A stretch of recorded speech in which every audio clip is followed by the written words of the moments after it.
El 19 también se queda medio tapado, ¿no?, por los acontecimientos de Plaza de Mayo, por los saqueos, después por los cacerolazos de la noche del 19 y por los enfrentamientos en Plaza de Mayo.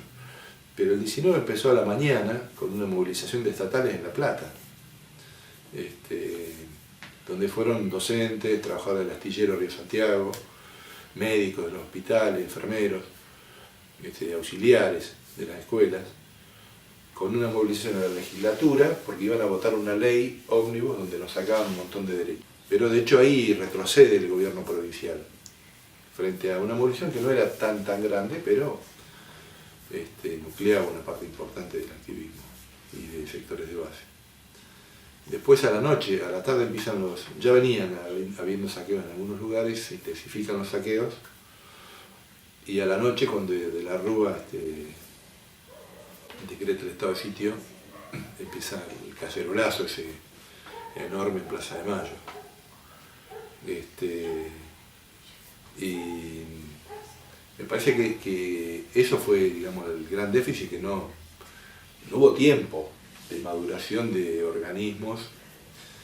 Las asambleas no fueron un organismo alternativo.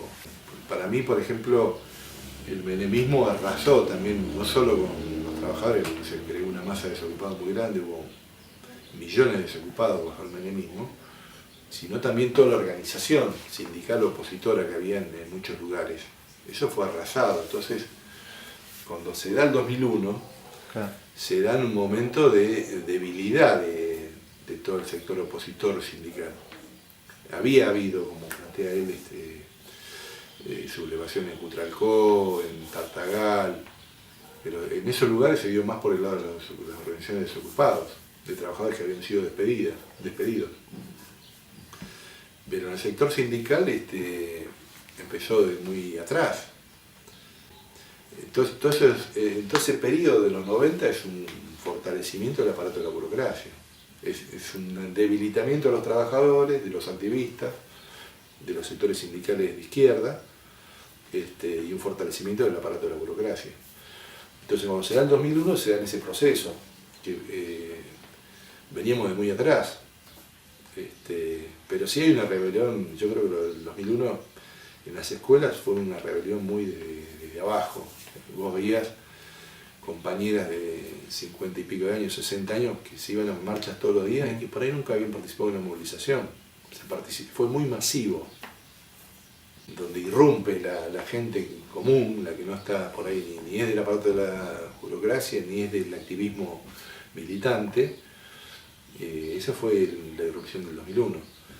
Ahí en el caso yo creo que fue positivo. Que fue positivo porque ayudó a sepultar, a tirar abajo un modelo económico de todo el neoliberalismo, no solo lo que fracase, sino que a partir de ahí tienen que empezar a tomar otras medidas. Todos, por supuesto, ellos no dejaron de tener el poder, o sea, yo creo que no estuvo en juego el poder desde el punto de vista que no había reemplazo, no había una organización que pudiera, alternativa. Incluso estos movimientos sindicales que te decía de mediados del 2001, en muchos casos se pierden. Entonces, lo que irrumpe el 19 y 20 es más popular.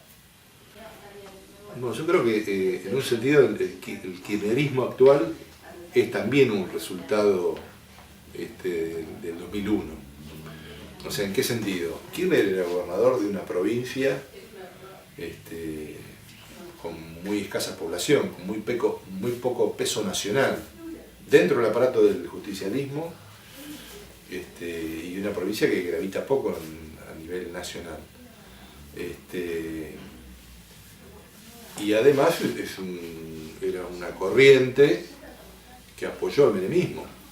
O sea, Kirchner y María Fernández, Cristina Fernández de Kirchner, perdón, apoyaron la política del menemismo, de privatizaciones del petróleo, y apoyaron toda la política que abrió Menem de la explotación minera. Recién se recicla y se convierte en el actual kirchnerismo a partir del 2001. Y fue medio como una respuesta a ese que se vayan todos. O sea, aparece un tipo de los menos quemados del peronismo, con una política de lograr recomponer las instituciones. Por eso el tipo empieza por las instituciones más quemadas, como la Corte Suprema, el descabezamiento de la Corte, el de la cúpula de las Fuerzas Armadas, con toda una serie de hechos simbólicos, pero con el tema de reconstituir el aparato del Estado y el poder del Estado y las instituciones del Estado. O sea, el kirchnerismo es parte del que no se vayan todos. O sea, para tener una política opuesta, digamos, ¿no?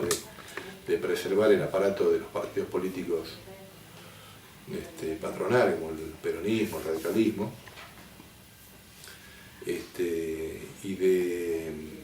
y el sistema de dominación. Yo creo que el kirchnerismo en algunas cosas ha mantenido, en algunas cosas centrales, ha mantenido el menemismo. Por ejemplo, las privatizaciones del petróleo, de la minería, de la telefonía, de los sectores más rentables, ha mantenido la privatización.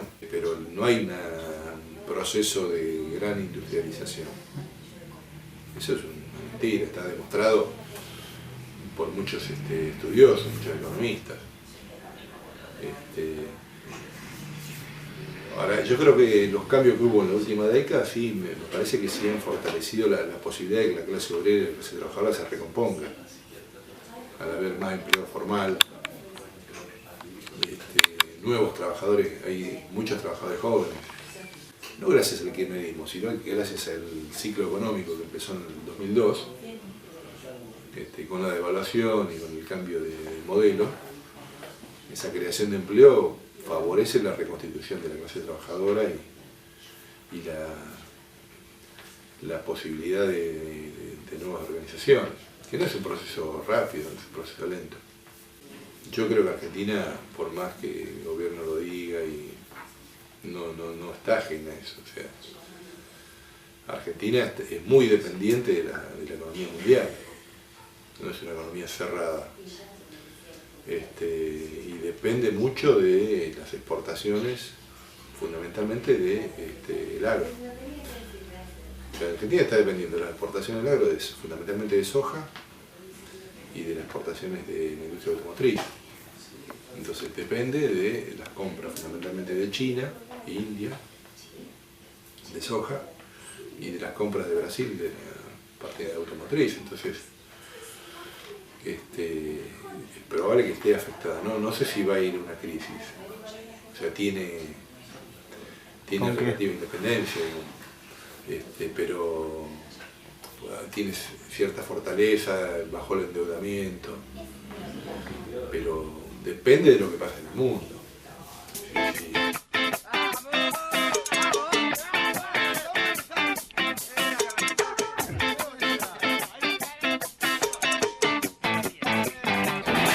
Si viene el estallido